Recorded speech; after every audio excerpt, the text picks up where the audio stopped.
Bien, hoy vamos a ver casos prácticos, ejercicios de estructura de capital.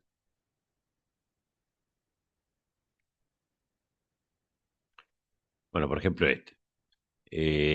Acá hay que tener presente los datos como vienen de la estructura. Tenemos el equity en monto y la deuda también. Esta es la tasa de interés, RD, la tasa impositiva, RM, el rendimiento del mercado, y risk-free, la tasa que rinde los bonos del Tesoro norteamericano. Luego el desvío de las acciones de la empresa y de la cartera de mercado y la correlación entre ambas. El primer punto es determinar el beta de la empresa y ahí en este caso, al tener los datos de la correlación y los desvíos, podemos calcular la covarianza, que es correlación por desvío, relación entre el mercado y la empresa, desvío de la empresa, desvío del mercado, sobre la varianza del mercado. Y ahí tenemos el beta, que en este caso no era dato. Luego, para calcular el WACC, hay que calcular primero el CAE, rendimiento pretendido por el accionista, risk-free más prima de riesgo por beta, rendimiento del mercado aquí, risk-free y el beta.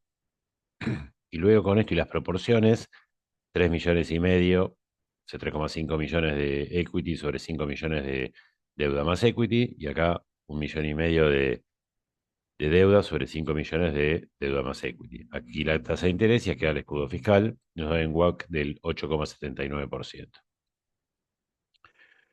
Luego, para calcular el rendimiento y el desvío y el beta de un portafolio compuesto 30% por acciones de la empresa en cuestión y 45% del mercado y el resto en bono del tesoro, es decir, el restante 25%, el rendimiento es un promedio ponderado de los rendimientos. Así que acá tenemos el rendimiento calculado previamente de Filippo por la proporción que se invierte en esa acción, el rendimiento del mercado por la proporción que se invierte en la cartera de mercado y el rendimiento de los bonos del tesoro por el resto del total de la inversión, que sería el 25%. Y ahí nos da el rendimiento del portafolio. Para el desvío, tenemos tres activos, dos riesgosos y uno sin riesgo. Los dos riesgosos son Filippo y el portafolio de mercado, y el sin riesgo son los bonos del tesoro. Acá está la varianza de Filippo por la proporción invertida al cuadrado, la varianza del mercado por la proporción invertida al cuadrado, más dos veces, y podríamos haber puesto la correlación por proporción, pero directamente puse los datos que había, que son proporción y proporción de mercado y Filippo, desvío de Filippo, desvío de mercado y correlación entre ambos. Esto nos da la varianza del portafolio para calcular el desvío, que es ser la raíz cuadrada.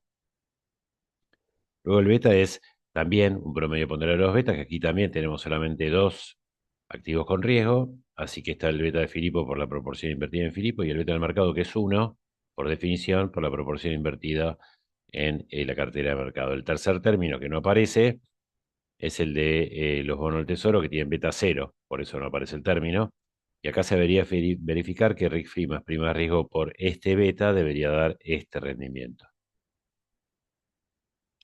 Bueno, aquí viene el cambio en la estructura, que es lo que motiva el desapalancar el beta y volver a apalancarlo. Y el ejercicio propone la emisión de acciones por 150.000 pesos para cancelar deuda. No es obligatorio que esto sea así. O sea, podría emitir acciones y listo, sin más. Pero bueno, en este caso plantea un cambio de estructura sin incrementar el total del financiamiento. Así que lo que entra por un lado se va por el otro. Así que como primer paso hay que desapalancar el beta original con la estructura original. Entonces ahí tenemos el beta de 0,9 que calculamos al principio. Y acá la estructura en millones, 1,5 millones de deuda, 3,5 millones de equity, el escudo fiscal, y ahí tenemos el beta unleveraged, o sería el beta de la actividad a la que la empresa se dedica. Luego vamos a reapalancar este beta que acabamos de calcular, el beta U, con la nueva estructura, con el total de la nueva estructura, no solamente con el cambio. Así que le vamos a sumar 750.000 al equity y le vamos a restar 750.000 a la deuda. Y ahí nos queda entonces que el equity, que era de 3,5 millones, Al sumarle 750.000 queda de 4,25 millones, y la deuda, que era de 1,5 millones, al restarle 750.000, queda de 0,75 millones. Nuevamente el escudo fiscal, y ahí tenemos el nuevo beta de la empresa, con este cambio ya. Con este nuevo beta se calcula el nuevo CAE, con los mismos datos de antes de risk free y prima de riesgo de mercado. Y luego el WACC, el que incluye el nuevo CAE, las nuevas proporciones como quedaron, 4,25 de equity sobre 5, que es el total, la suma de los dos, y acá la otra parte, 0,75 de deuda sobre 5, que es el total de los dos. Y ahí tenemos el nuevo WACC. La pregunta es si la estructura capital resultante es mejor que la actual, y va a ser mejor en la medida que el WACC baje. El WACC original era de 8,79, el WACC nuevo sería de 9,19, por lo tanto no es conveniente el cambio porque destruiría valor. Vamos a otro caso. Acá nos da que esta firma tiene 1 millón de acciones, o sea, esa es la cantidad de títulos de circulación que cotizan a 7,4, mientras que el valor libros es de 4. No se toma el valor libros, sino el valor de mercado de las acciones. Así que con esto y esto vamos a determinar el valor del equity. La deuda de la empresa, valores de mercado. Acuérdense que acá también se utiliza el valor de mercado de la deuda, que muchas veces suele coincidir con el valor contable. En ese caso, en general se aclara. Bueno, los tenedores de deuda reciben un rendimiento anual del 5%. Esto es RD, o sea, la tasa de interés. El beta del equity, no hace falta que diga el equity, es 0,7811 y la tasa de positiva 40%. Bueno, luego están los datos del bono del tesoro y el portafolio de mercado, o sea, RM 9,5.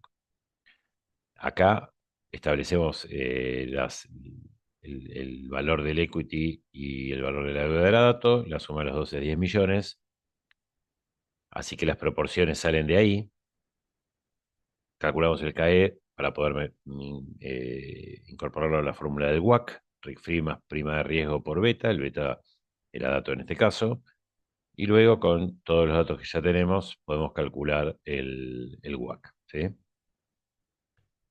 En este punto, lo que plantea no es un tema de estructura capital, sino desde el punto de vista de un inversor particular, nosotros, por ejemplo, que invertiríamos el 60% en acciones de esta firma, 40% en bono del tesoro. Nuevamente, el beta es el promedio ponderado de los betas de cada activo por la proporción que se invierte en cada uno. En este caso, como el único activo riesgoso es el Patrax, entonces tenemos 0,6 del beta S más 0, porque en este caso los bonos del tesoro, bueno, como ya comenté, tienen beta 0, ¿sí? Así que ahí está el beta del portafolio, y el rendimiento, para no arrastrar error si lo hubiere, lo calculamos también con el promedio ponderado de los rendimientos. Acá tenemos el rendimiento calculado acá, y el de los bonos del tesoro, que era dato, 3,4%. Cada uno por su proporción, y ahí tenemos el rendimiento de este portafolio. Bueno, ahora dice que la firma ha decidido redefinir su estructura capital a un valor objetivo de deuda sobre equity igual a 1, es decir, el ratio de endeudamiento es 1, y la pregunta es cuál será el nuevo WACC. Eh, Aquí vamos a desapalancar el beta porque hay un cambio de estructura. Tomamos el beta original y la estructura original, nos da el beta desapalancado. Luego la apalancamos con la nueva estructura, con el nuevo ratio de endeudamiento, que es 1. Así que ahí está, me da este beta. Y con eso calculamos el CAE, con RIC Free y prima de riesgo originales, no hay otros.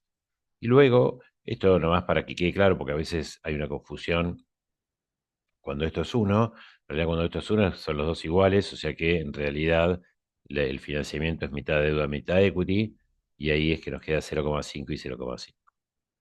Y ahí está el WACC del 6,34%. Luego la pregunta acá no es si esta estructura es mejor que la anterior, sino si con esta estructura se puede aceptar un proyecto cuya TIR o rendimiento esperado es 6,8, y siempre va a ser aceptable una inversión en la medida que rinda más de lo que cuesta. Este sería el costo del dinero que se utiliza para invertir, y este es el rendimiento del dinero, ¿sí? Así que en ese marco perdón, sí se acepta porque ofrece un rendimiento mayor a el costo del capital que se utiliza. Esto va a crear valor que va a ir a manos del accionista. A modo de gráfico, como para dibujar esto sin muchos datos adicionales, así que un poco, si bien se podría hacer un dibujo diferente, en principio como para que se vea cuál es el planteo.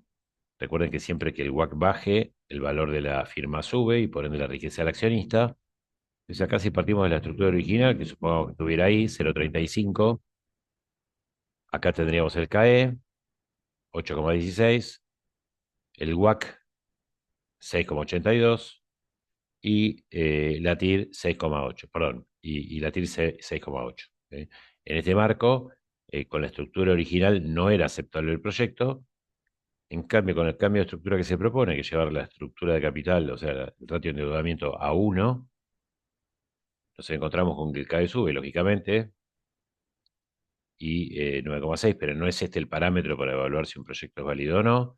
El WACC, sin embargo, baja a 6,3, y en este caso entonces nos queda la TIR por encima del WACC, y esto genera valor para el accionista, a pesar de que el rendimiento pretendido por el accionista sea mayor. El asunto es que no es el único que aporta capital a la empresa. ¿Sí? Bueno, supongamos que la estructura óptima estuviera acá, no era el objetivo buscar la estructura óptima. ¿Sí? Simplemente la nueva estructura es mejor que la anterior. Bueno, otro ejemplo con un balance. eh, Dice acá la empresa tiene un pasivo corriente compuesto por deuda con proveedores de 20.000 sin costo financiero y una deuda financiera de 166.000 de corto plazo, ¿no? El pasivo no corriente es de 560.000. En estos casos, que hay poco dato, por ejemplo, este sería un balance muy resumido, vamos a asumir que el pasivo no corriente es todo financiero, pero el corriente no es todo financiero, dado que los proveedores no nos cobran una tasa de interés por este dinero, así que en la estructura solo cuenta el capital que tiene un costo, ¿sí? Acá tengo la tasa de interés que nos cobran por la deuda, 8,26446 promedio, la tasa impositiva, el valor del mercado del equity es este, y los datos para calcular con el KPM, el CAE. ¿Sí? Entonces, es importante acá que cuando voy a tomar los datos del balance, tome el último y no el anterior, y solamente tenga en cuenta la deuda financiera de corto plazo y el pasivo no corriente. ¿Eh? Acá está el CAE con los datos que tenemos. Hay que prestar atención que el dato acá del 8% es la prima de riesgo, o sea, ya es rendimiento de mercado menos risk free, ya está la cuenta hecha.